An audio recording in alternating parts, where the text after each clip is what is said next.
हे आवाज सगळं असं पाणी थंड होतं का नाही काय माहिती त्याच्यामध्ये. तर इथं नमस्कार व्हिडिओमध्ये तेजू बघा कशी करते, तर व्हिडिओ नाही शूट घेऊ देते ती.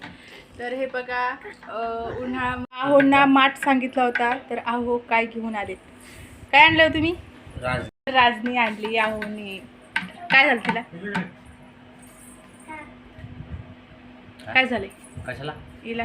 हे आवाज सगळं असं पाणी थंड होतं का नाही काय माहिती त्याच्यामध्ये. तर इथं आहोंना असं वाटतंय पाणी थंड होतंय की नाही. उजेडात बसा. हा आहे माझा भाऊ. हाय का? तर तो खूप लाजतो बरं का, तर व्हिडिओ मध्ये येत नाही, त्याला खूप लाज वाटते. आणि काळा काळा झालाय, तर त्याची. आणि ही आहे माझी तेजू. फ्रीजचं पाणी प्यायल्यापेक्षा ह्याच्यातलं पाणी प्यायला चांगलं शरीरासाठी. शरीरासाठी नाही, हा त्याच्यामध्ये चव राहते, त्याच्यात चव चालली जाते पाण्याची. हा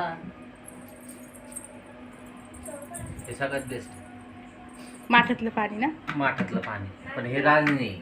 ही राजनी आणि माठ याच्यात काय फरक? फक्त आकार वेगळा. राजनी मोठी असते, माठ लहान असतो. हो ना, मग माठ गोल असतो, राजनी थोडीशी वेगळ्या आकाराची असते. माठ तर एकच असेल ना. हो ना. तर इथे तुम्ही बघितलंच की मी आहोंना माठ सांगितलं होता, पण आहोंनी माठ न आणता राजनी आणलेली आहे. तर आता दुकानामध्ये जेव्हा ते गेले होते ना, तेव्हा त्यांना तिथे खूप साऱ्या वेगवेगळ्या प्रकारच्या राजन्या अशा दिसल्या आणि माठ पण होते, पण माठ त्यांना नाही आवडले. ते म्हणजे नेहमी आपण माठच घेतो, आणि माठ जे आहे ते छोटे छोटे होते, त्यामुळे त्यांना राजनी ही मोठी दिसली. ते बोले यामध्ये पाणी जरा जास्त बसतं, त्यामुळेच त्यांनी जे आहे तर राजनी आणलेली आहे.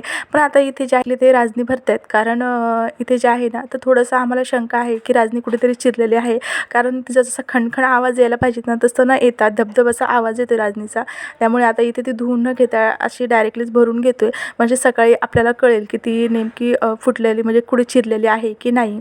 तर हे तुम्ही ते बघू शकता. अशा पद्धतीने जे आहे तर आपल्याला नवीन माठ किंवा राजनी आली तर ती स्वच्छ धुवून पूर्ण अशी भिजेपर्यंत तिला जे आहे ना, तर बाहेरून आणि आतून म्हणजे पूर्ण भरून ठेवायची, आणि बाहेरून पण पूर्ण भिजवून घ्यायची, आणि ती अशी रात्रभर ठेवायची. तिचं डायरेक्टली त्याच्यातलं पाणी नाही प्यायचं. आणि तो वॉइस आवाज टाकते मी, त्यामागचं कारण म्हणजे असं की तुम्ही बघितलंच की मला तेजू किती सतावते. तर तेजू यशस्वी झोपलेला नाही. तर रात्रीची ते 8:30 पावणे 9 झालेले आहेत, आणि इथे त्यांचा मामा आलेला आहे म्हणजे माझा भाऊ.